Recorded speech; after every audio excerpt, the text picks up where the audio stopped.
continues to focus on Rio de Janeiro, where the United National Earth Summit is heading towards its final crucial days. The global conference, which has attracted representatives from more than 170 countries, is supposed to be one of the most important steps in stopping environmental decay. But according to the president of the Australian Conservation Foundation, Peter Garrett, it's falling far short of the mark. His band Midnight Oil was expected to play at the Global Earth concert in Rio, but changed their plans. And Peter joins us this morning to tell us why. Good morning, Peter. Morning. Hi. Why are you not going to the Earth Summit in Rio? Oh, a couple of reasons. The first is that when we were asked to go, one of the things that we said we felt should happen is that Indigenous people who really are trying to protect their environment, because they're the place, it's the place where they live, should receive some funding. And the people who are rehabilitating the tropical forests, which are the sort of sources of biodiversity, the very rich sources of biodiversity through America and Asia, should also receive some funding from it. And we didn't get any guarantees that that was going to happen. The second thing was that there's so much media down there, and the Americans consistently were blocking all the progressive actions towards environmental change and environmental progress. And we felt that the closer that we got to it, with people sort of saying, well, there's going to be an Earth Summit, there's going to be a rock concert, that these two things would become blurred. And that, in a sense, we and the other performers that were involved in it might seem to be endorsing what was basically very slack action on the part, particularly of President Bush. So a combination of those two things meant that we felt it was better off for us to stay at home. Right. So how cynical should we be about it? I mean, you're fairly cynical. Well, no, I'm not a cynical bloke, you know, even early in the morning when I'm just sort of trying to wake up. I'm not a cynical bloke. And I think that one of the things that we need to really understand is that there's a lot of very, very good work that's gone on to the build-up for Rio. We've got agreement from over 100 nations in the world to sign both a convention about biodiversity, which is protecting the rare plants and animals, and a convention about greenhouse gas emissions. Now, that is the sort of agreement that you don't often get on this planet, and it's a very, very good sign. But what we do have is a couple of sticking points, and one of them was the United States.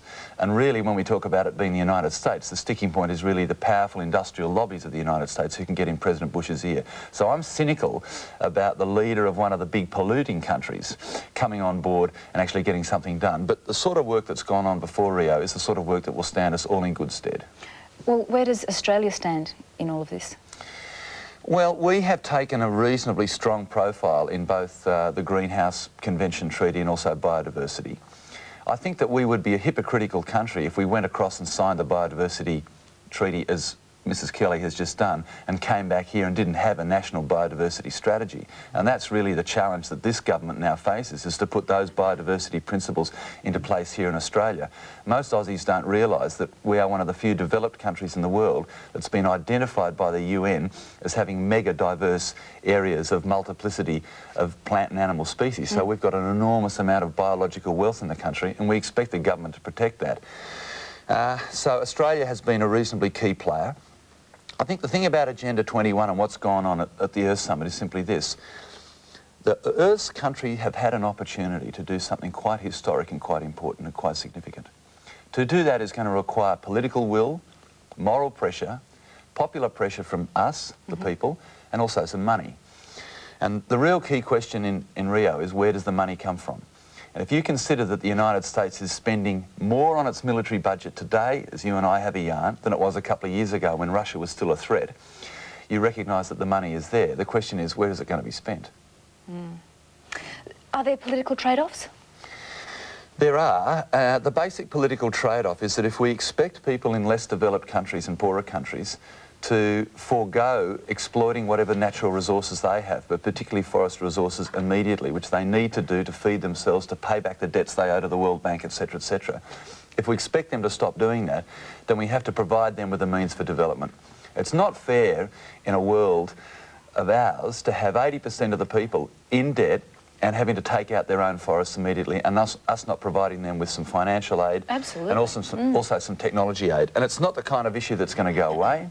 We can't blink our eyes and turn on a video and expect that it'll disappear tomorrow. These issues are going to come back to haunt us, because just as the atmosphere holds all of us in place, and we recognise that we share it, and the air that we breathe is the air that someone across the water breathes. The same thing applies in terms of our international relations, our debt relations and our development relations. All of them are interlinked. And what environmentalists are saying is that it's now time to recognise that we need a completely different set of priorities. A totally different set. Because the indices, and Carl and I were talking about this before we came on air, the air, fresh air indices, the fresh water indices, the fresh soil indices, they get worse and worse and worse.